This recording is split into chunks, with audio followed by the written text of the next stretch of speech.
2 Reis 3:5.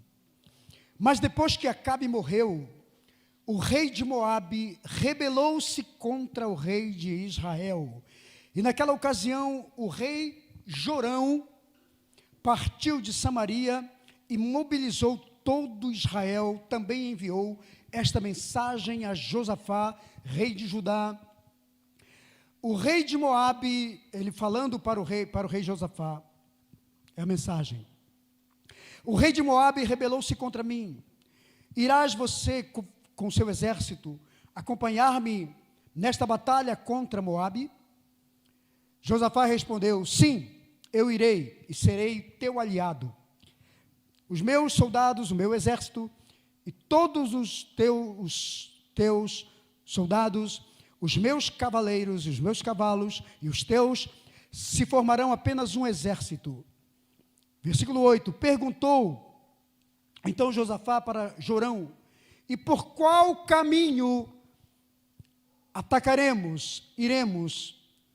Respondeu Jorão: nós iremos pelo caminho de Edom, pelo deserto de Edom. Então o rei de Israel, que é Josafá, que é Jorão, partiu com o rei de Judá e com o rei de Edom. E depois de uma marcha de 7 dias, quantos dias? Já não havia mais água, porque a água havia acabado e todo o mantimento para os homens e para os animais. Versículo 10. Então o rei de Israel exclamou: e agora, o que faremos? Será que o Senhor Deus ajuntou a nós, os 3 reis aqui, para nos entregar nas mãos dos moabitas? Versículo 11. Mas Josafá perguntou para o rei Jorão, o rei de Israel: será que não há aqui um profeta, um homem de Deus, para que possamos consultar ao Senhor por meio dele? Então um conselheiro do rei de Israel, do rei Jorão, respondeu: existe aqui um homem de Deus, Eliseu, filho de Safate, ele está aqui. Ele era servo de Elias.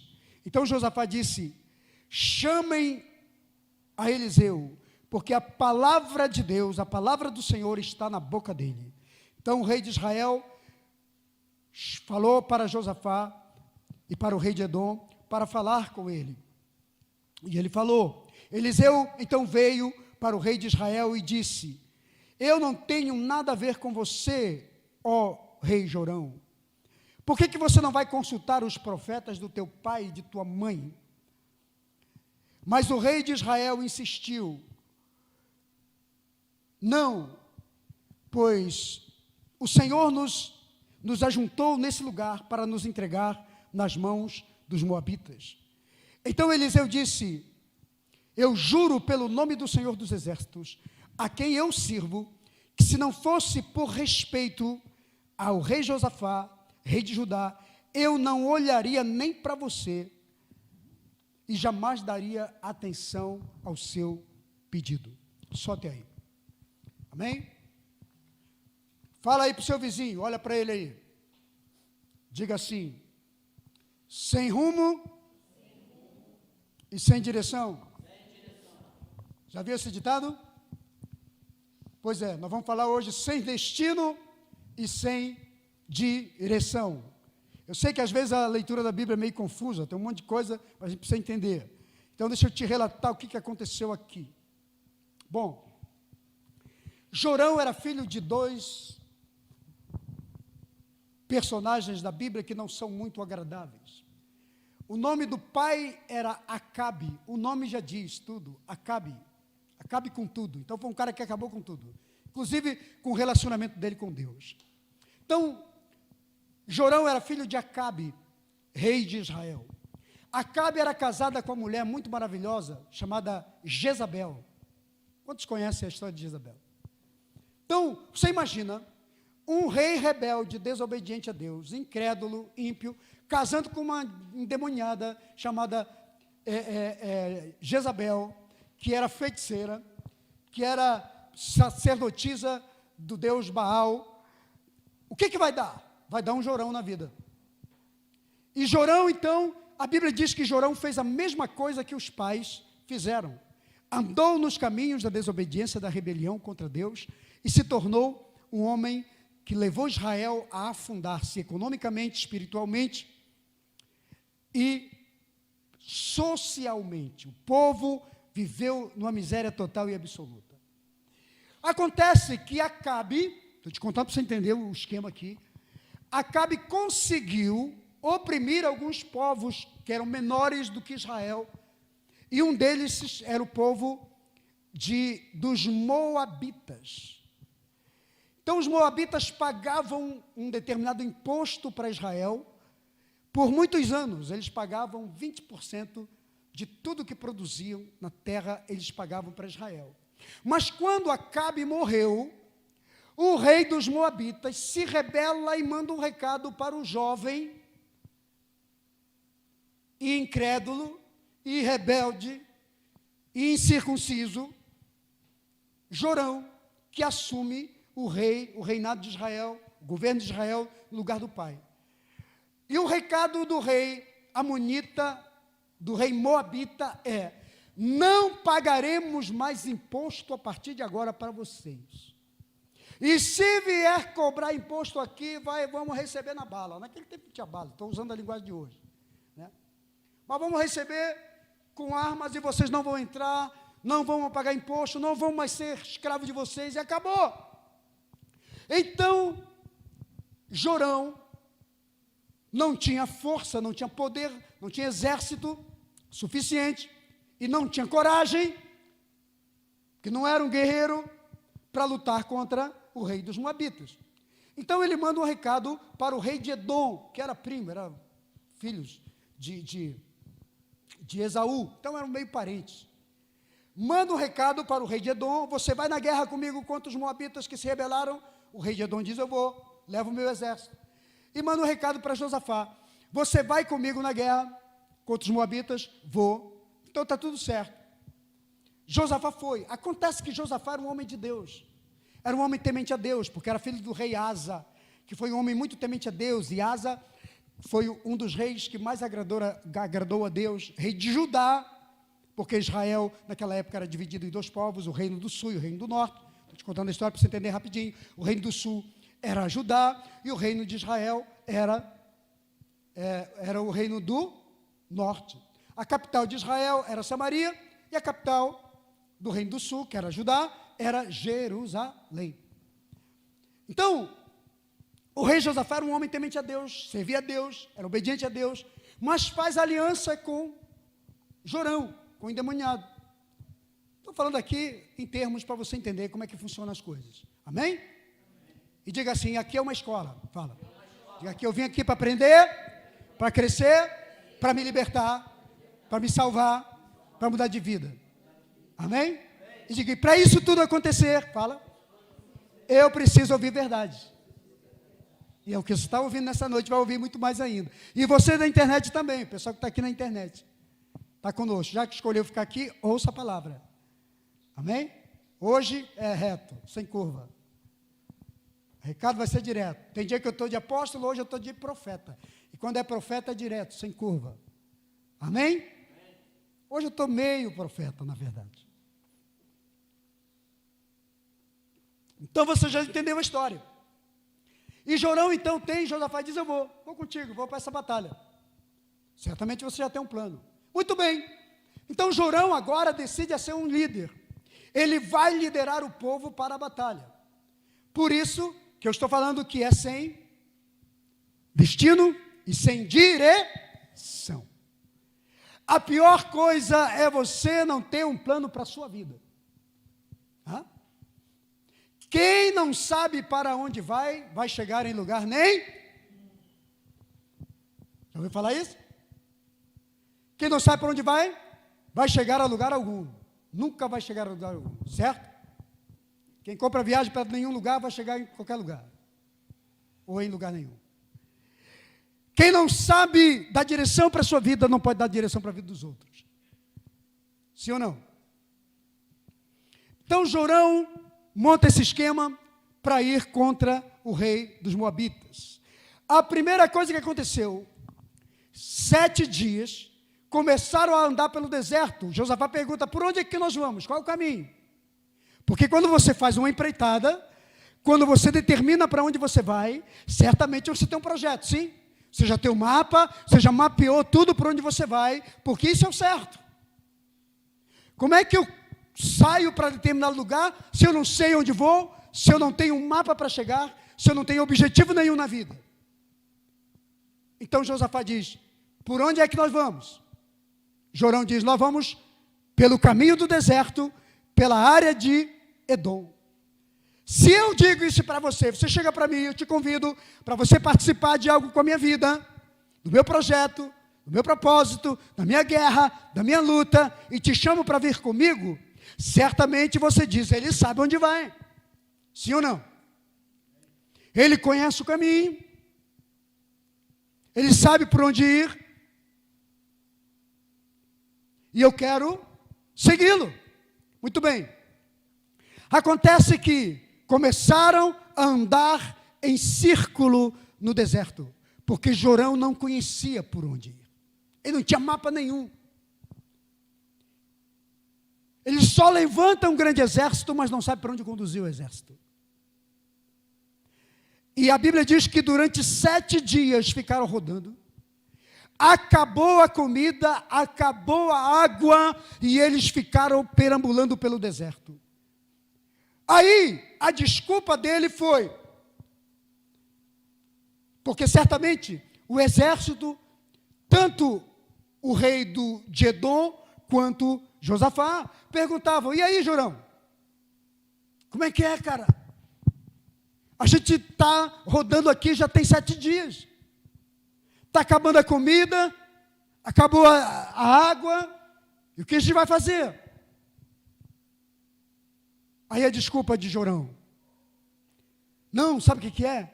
É que eu acho que Deus está chateado conosco, e Deus nos mandou para esse lugar como uma cilada para nos entregar nas mãos dos moabitas.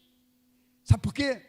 Porque quando você está errado, quando você não sabe o que fazer, é muito fácil você jogar a culpa para Deus. Sim ou não? Não é? Então, fala para o seu vizinho, diga, a pior coisa é rodar no deserto. E eles rodaram por 7 dias. 7 fala de ciclo. Um ciclo. Você sabia que tem gente que está rodando um ciclo na sua vida em deserto, para cá e para ali, porque nunca planejou sua vida?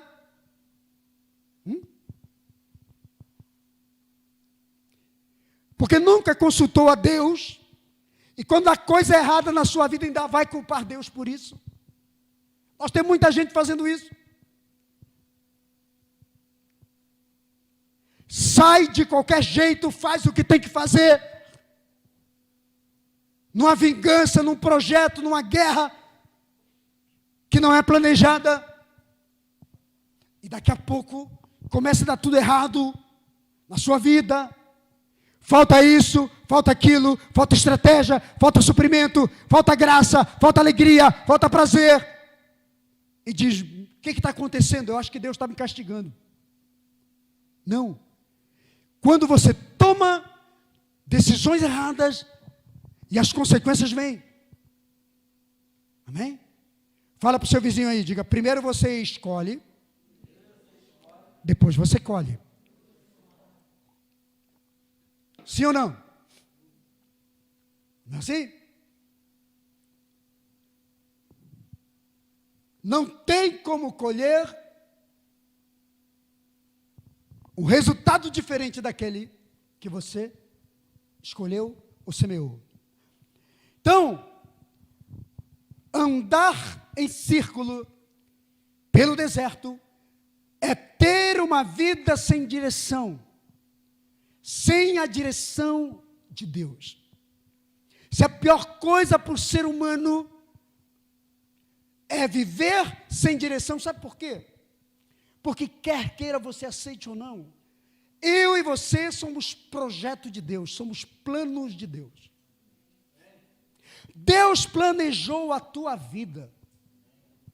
mas não planejou a sua vida para dar errado. Entende? Deus nunca planejou a sua vida para ser um erro. Porque tem gente que diz assim, tudo bem, eu sou a criação de Deus, Deus me planejou, mas talvez eu seja o lado podre. Talvez eu seja aquele lado de rascunho, sabe aquele lado de experiência? Porque toda obra, todo o construtor, todo criador de alguma coisa, normalmente tem os protótipos, né? As primeiras fases, experimental. Talvez eu seja o experimento de Deus. Eu nunca esqueço de uma música do Cazuza, chamado Cobaia de Deus. Ele estava doente, ele contraiu o vírus HIV. Ele criou uma música chamada Cobaia de Deus. Somos todos cobaias de Deus. Tipo, Deus criou um vírus, uma desgraça, uma miséria, agora Deus precisa de alguém para experimentar, eu vou experimentar você. Não gostei de você, viu? Vem cá, deixa eu experimentar aqui a minha vacina da China. Vamos ver se vai dar certo em você.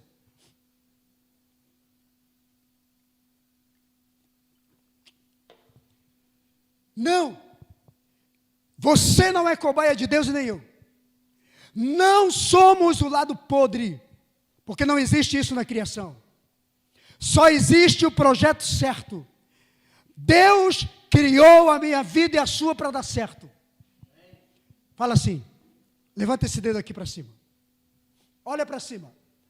Diga, Deus idealizou e predeterminou para mim uma história de sucesso.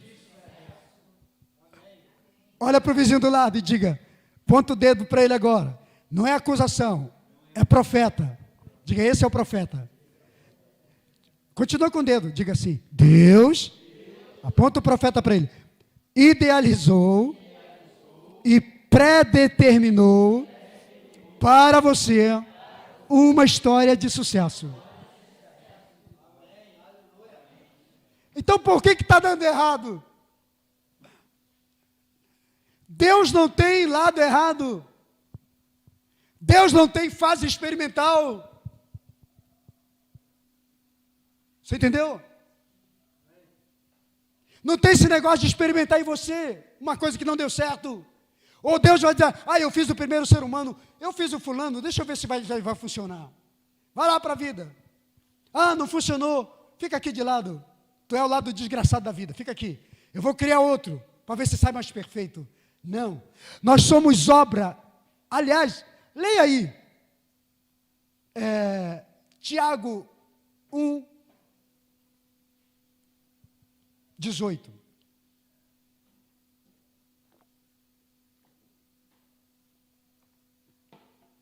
Se não me engano. Tiago 1, 18. Alguém abriu aí?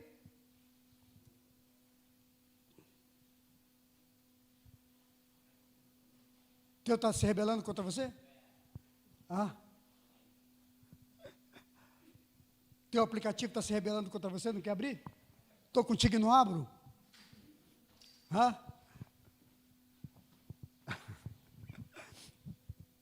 Que às vezes, de vez em quando, o meu tablet que se rebela contra mim. Tem que orar e expulsar, porque diz, eu estou contigo, mas não abro. Quem mais? Lê aí, professor.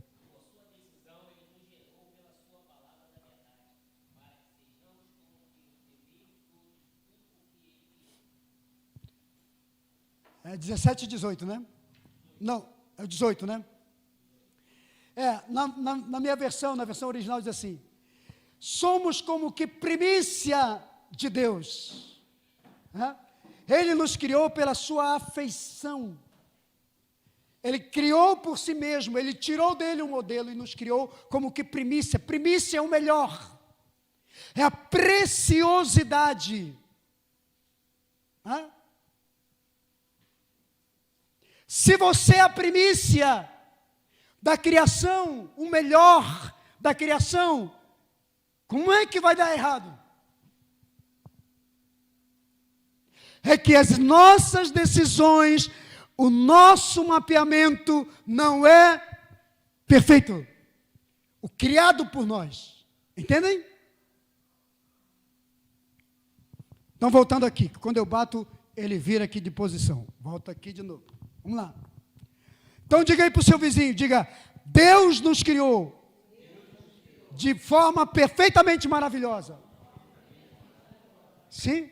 Aliás, o Salmo 139, verso 17, verso 16, diz que Deus nos criou de forma assombrosamente maravilhosa.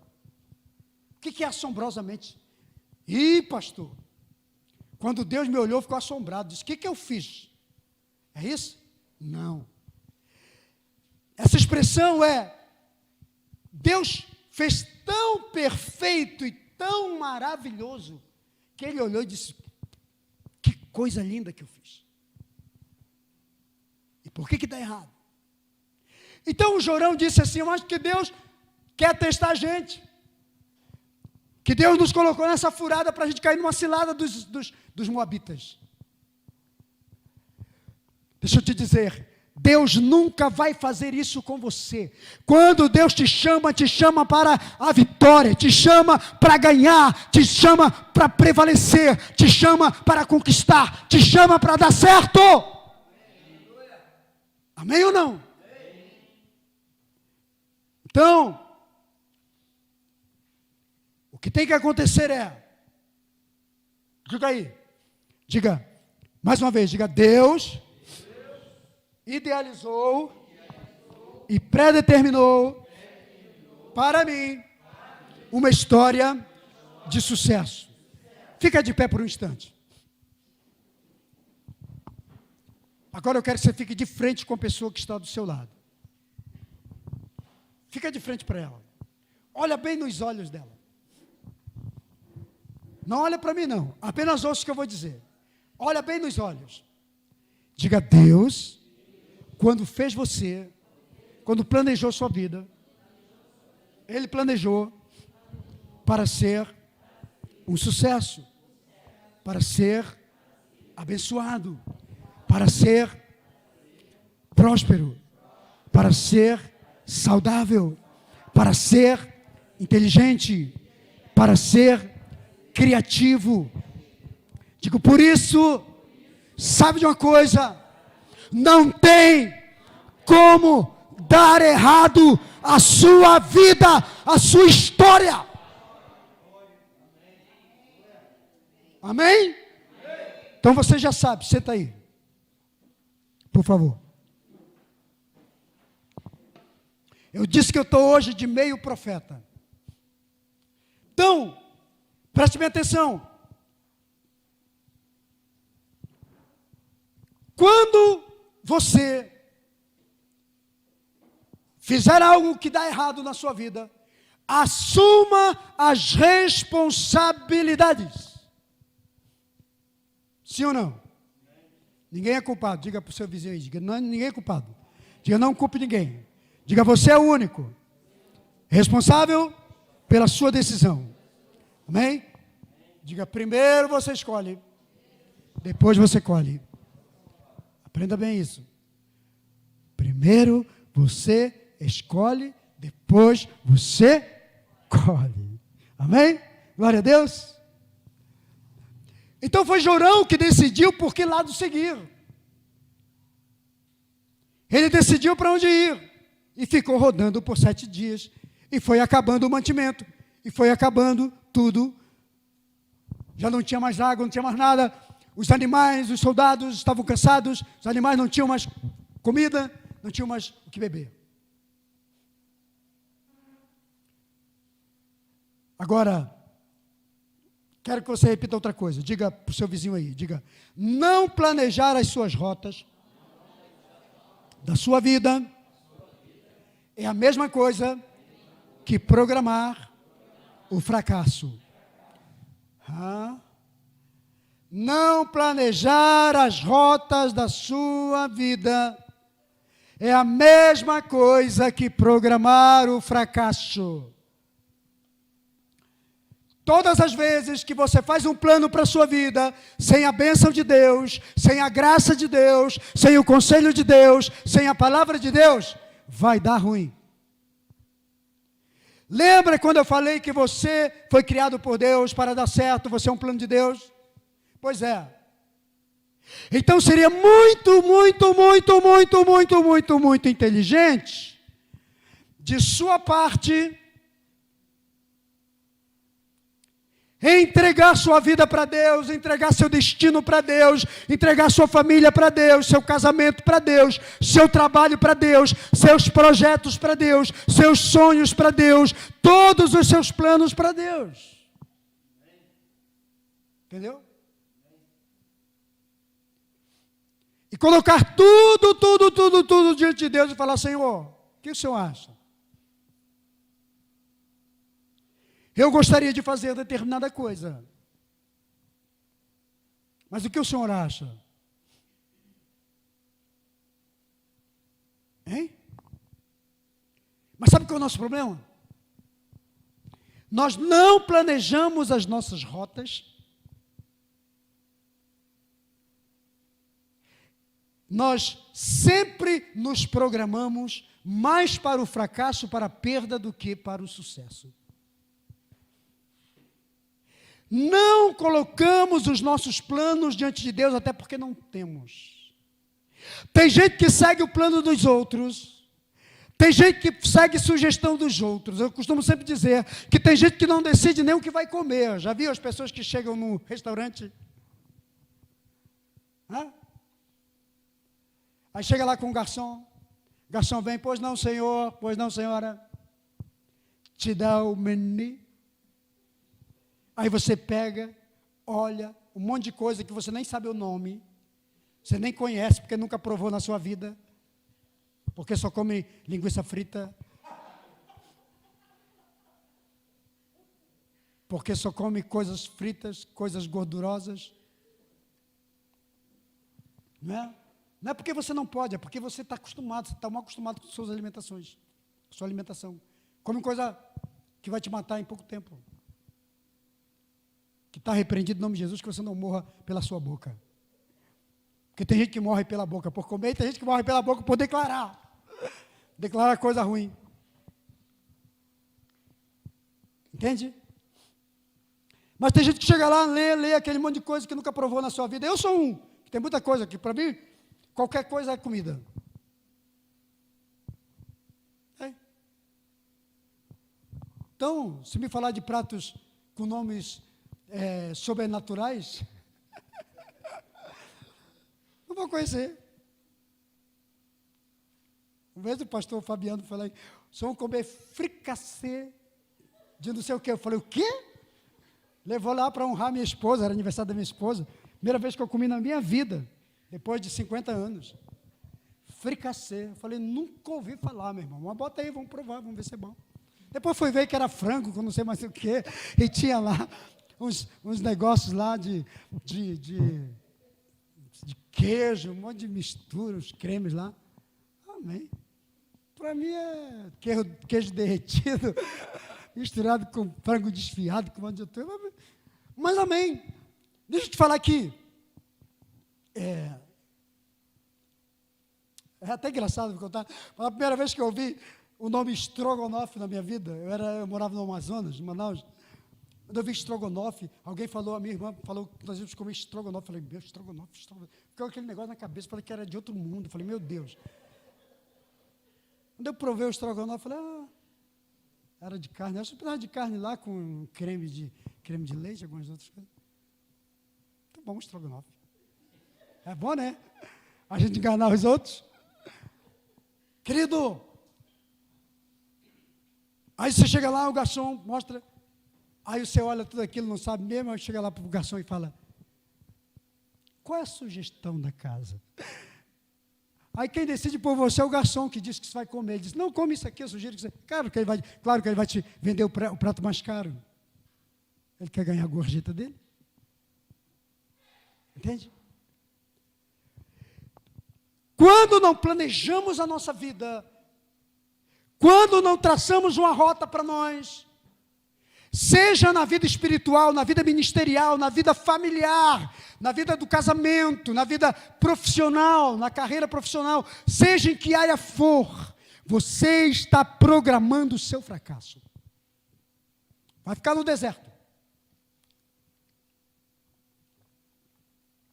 E uma hora vai acabar o mantimento, uma hora vai acabar o suprimento, e você tem de duas alternativas uma.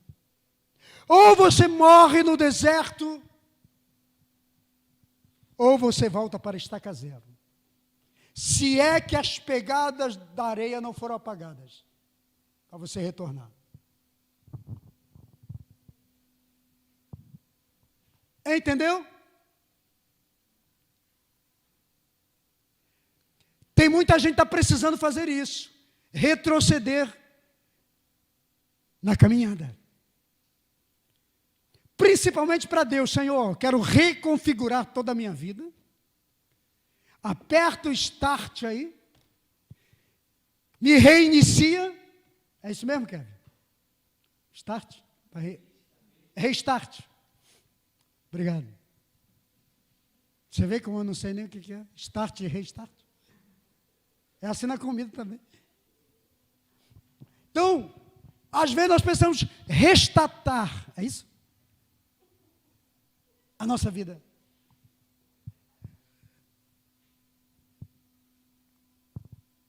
Hein? Recomeçar. Para ver se dessa forma, dessa vez, faz certo. Amém ou não? Fala para o seu irmão aí. Diga, se você tentar dar destino para a sua própria vida, sem a direção de Deus, vai dar ruim. Vai ficar rodando no deserto. Até ser humilde, até bater a humildade, calçar o sapato da humildade, a sandália da humildade, baixar a crista. Senhor, tem misericórdia, eu errei, falhei. Tentei dar destino para a minha própria vida.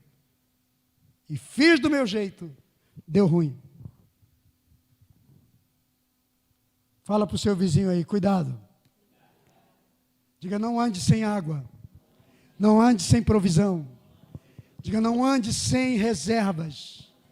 Diga, como estão os teus tanques de reservas, de paciência, de amor, de graça de Deus?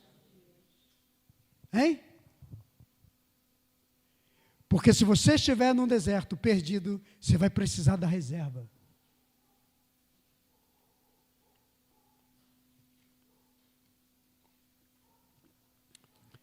É o tanque de reserva da sua vida que te faz acertar na vida.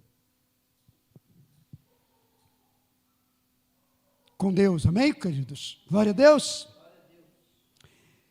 Então, quem já leu um livro chamado A Arte da Guerra? Nunca leu. Compre esse livro e leia. A Arte da Guerra.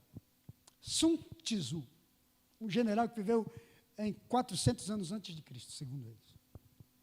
Mas que todas as estratégias de guerra estão ali.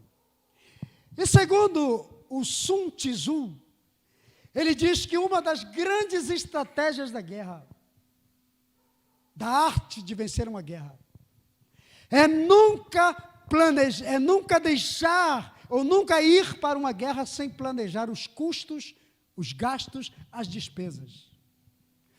Quantos soldados você tem, quantos animais você tem, tudo o que depende de você, para que você dê de alimentar para eles e tenha sempre reserva, porque você não sabe o tempo de guerra, dependendo do exército contra quem você vai lutar. Você não sabe o tempo de guerra que você vai ter. Você não sabe quanto de reserva o teu inimigo tem. Se ele tem mais reserva do que você, porque se ele tiver mais reserva do que você, ele vai te manter ali para você gastar tudo que você tem, para quando você estiver sem água, sem mantimento, você vai enfraquecer.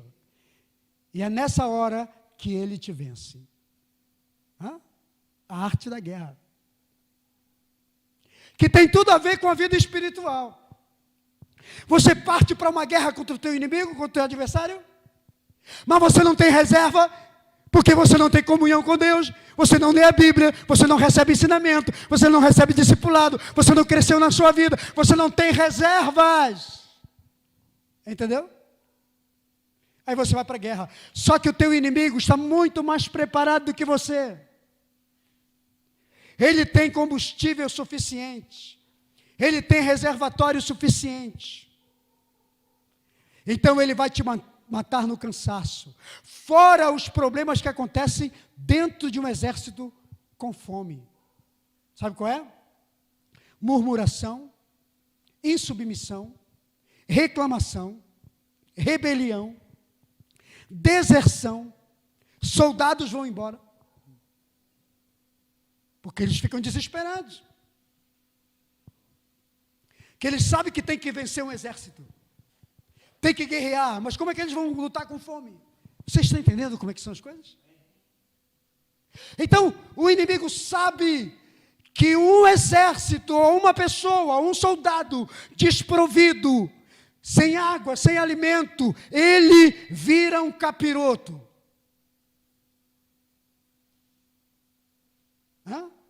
E é quando o inimigo vence. Então preste atenção.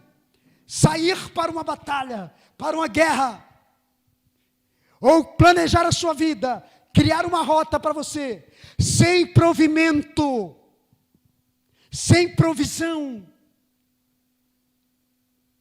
é pedir para ser derrotado, para ser vencido. E eu vejo pessoas vivendo isso, porque não são inteligentes o suficiente, não têm a revelação de Deus, não têm a direção de Deus, partem para uma guerra sem experiência, sem ensinamento, sem direção, sem provisão, sem preparo, e se arrebentam na vida. Fala para o seu vizinho, diga, planeje as suas rotas. Diga, tenha logística na sua vida. A logística de Deus. A logística do Espírito Santo. Amém? Antes de tomar uma decisão na sua vida. Temos o conselho de Deus, temos a orientação de Deus. Então já te passei aqui todo o bizu. Fala para o seu irmão, um outro problema sério é seguir um líder que não sabe o caminho do destino.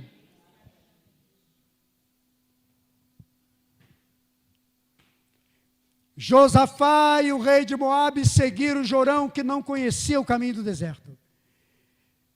Programou uma batalha, uma guerra, mas não sabia para onde ir. Sabia que tem gente que está seguindo um líder que não sabe para onde vai? Que não conhece o caminho? Se ele não conhece o caminho, qual é o destino que ele vai te dar? Você está entendendo? Como é que Deus trabalha conosco? Olha o cuidado de Deus por nós. Deus coloca pessoas na nossa vida que nos dão o destino correto. Fala para o seu vizinho, diga assim, líderes são guias de destino. Diga, Deus coloca líderes, homens de Deus, em nossas vidas, sobre nós, que nos levam para um destino. Diga, o destino que Deus criou para nós. Você está entendendo, querido? A pior coisa é seguir um líder que não sabe o caminho do destino, nem para a sua própria vida. Como é que ele vai dar destino para os outros? Você concorda comigo? E você percebe que tem tanta gente seguindo gente que não sabe para onde vai? Tem tanta gente seguindo gente que não dá destino para a sua própria vida.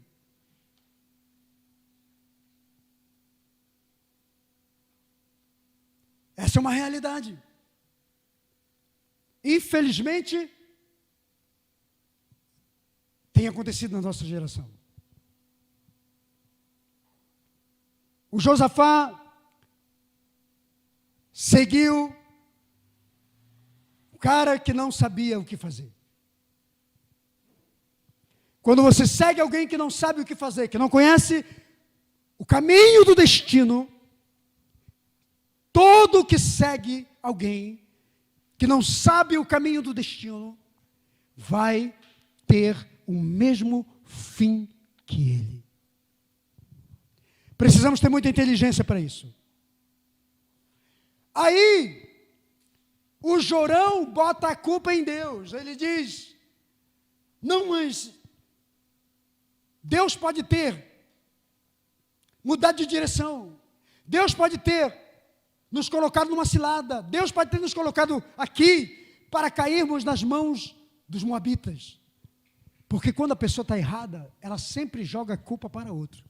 Já viu isso?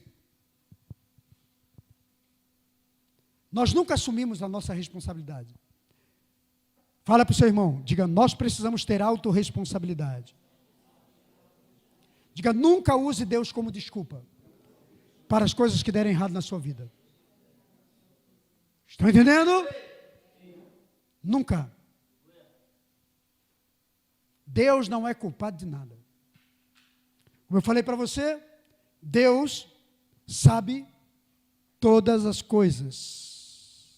Agora, Josafá era um homem temente a Deus. Josafá percebe que Jorão estava perdido. Percebe que Jorão não tinha um plano. Josafá percebe que Jorão não tinha direção de Deus. Percebe que Jorão estava apenas usando a vida deles para tentar ganhar uma batalha.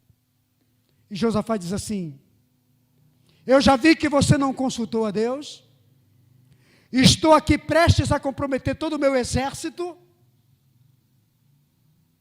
porque segui um líder errado, caiu na real, a ficha caiu.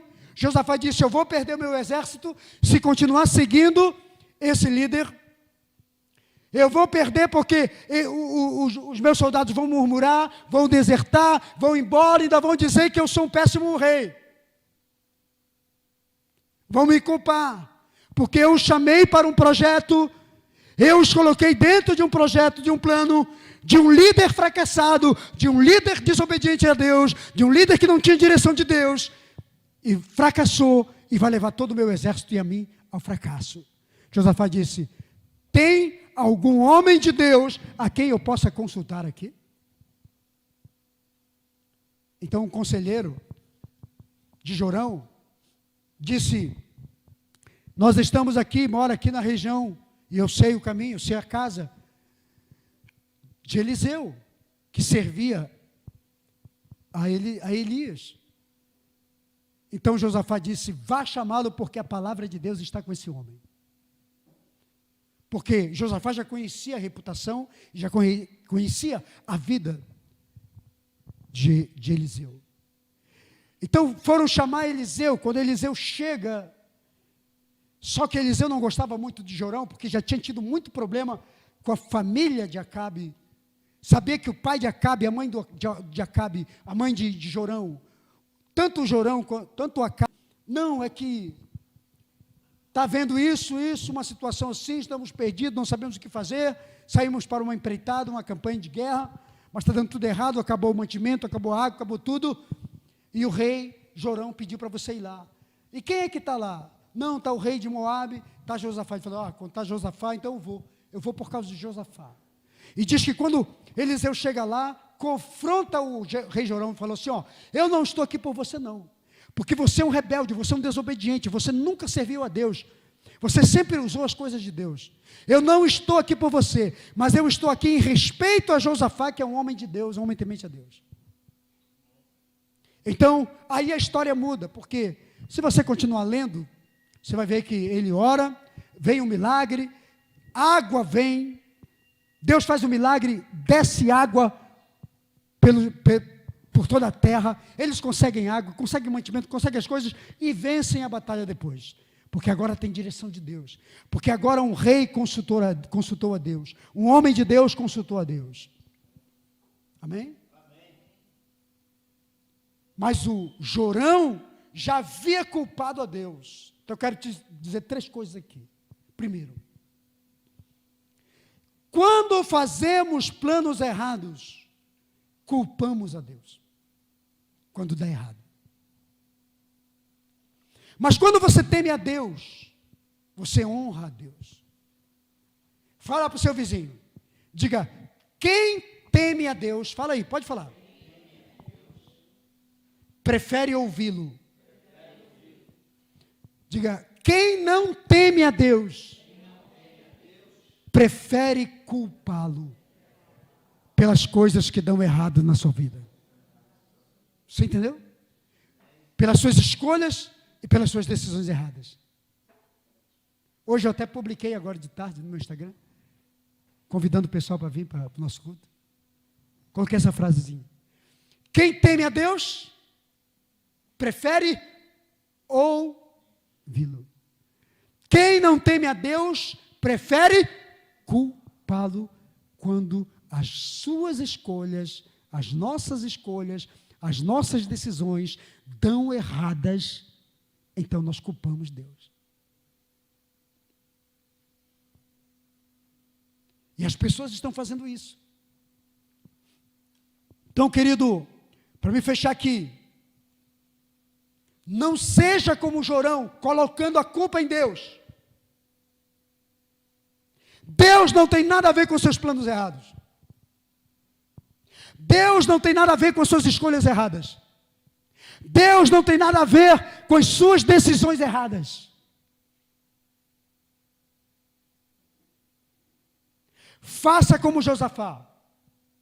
Consulte a Deus. Antes de você tomar uma decisão. Ore a Deus, busque a Deus, porque Ele conhece a tua vida, Ele sabe o teu futuro. Amém? Não siga plano de ninguém. Siga a direção de Deus para a sua vida.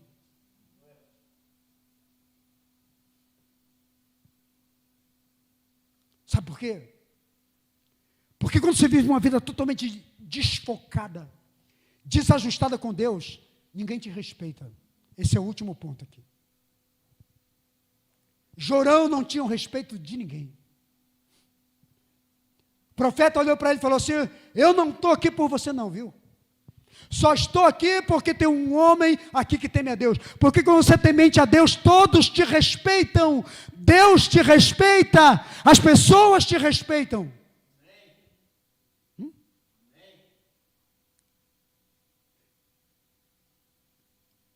E por mais que você, quando você teme a Deus, você não faz nada sem Deus aprovar. Mesmo que as pessoas não te respeitem, mas Deus te respeita e aprova, e assina, e respalda o que você empreende.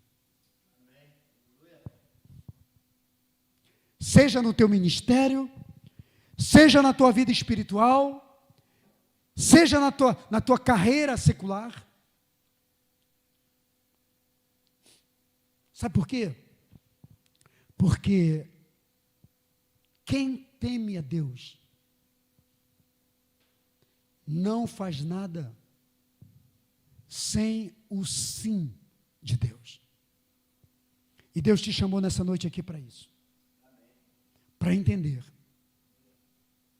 que Ele tem um projeto, que Ele tem um propósito, que Ele tem uma visão com a sua vida. Vocês estão entendendo? Então, o pessoal da internet, tem um bom grupo aqui, eu estou vendo. Vocês que estão aí da internet, no nosso canal, e vocês que estão aqui, eu quero que você fique de pé, e eu quero orar contigo, quero fazer umas declarações com você. Põe a mão no seu coração. Fecha os seus olhos. E você vai abrir a sua boca. Feche os seus olhos e Pensa no que eu vou te dizer.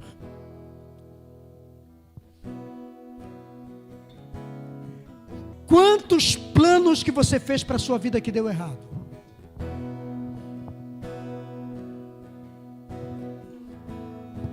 Hein? Quantos projetos que você fez e saiu fazendo do seu jeito? Porque estava desconectado com Deus. Porque preferiu ouvir a voz da sua própria consciência, do seu próprio eu. Porque preferiu ouvir o seu próprio conselho, ou o conselho de pessoas tão desalinhadas quanto você, desalinhadas com Deus. E deu errado, deu ruim. Mas hoje você ouviu a verdade. Hoje você entendeu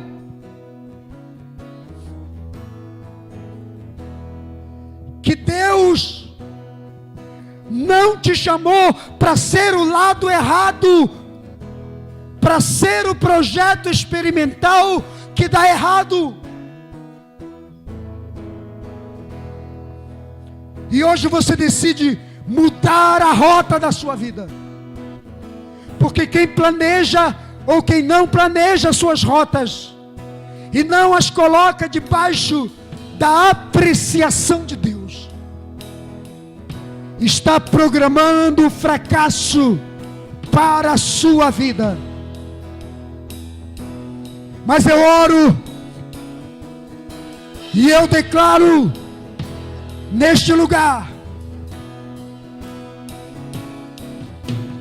saia da rota de Jorão, saia dos planos de Jorão, saia dos projetos de Jorão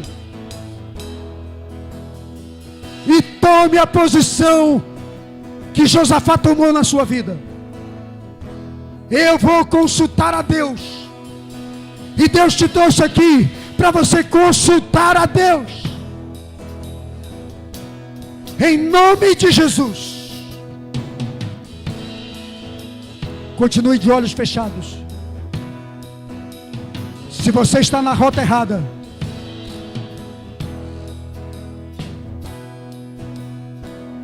se você está fora de sintonia com Deus, tomando a rota de Jorão, sem rumo, sem destino para a sua vida, para a sua fé, sua vida espiritual está desajustada, desalinhada com Deus. Mas hoje você ouviu e diz que eu quero me ajustar com Deus. Sai do seu lugar agora, vem aqui no altar. Pode vir. Eu quero orar contigo aqui.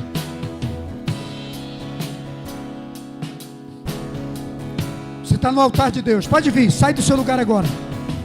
Venha porque você está ouvindo a voz de Deus. Você está ouvindo a voz do Espírito Santo. Pode vir aqui onde eu estou.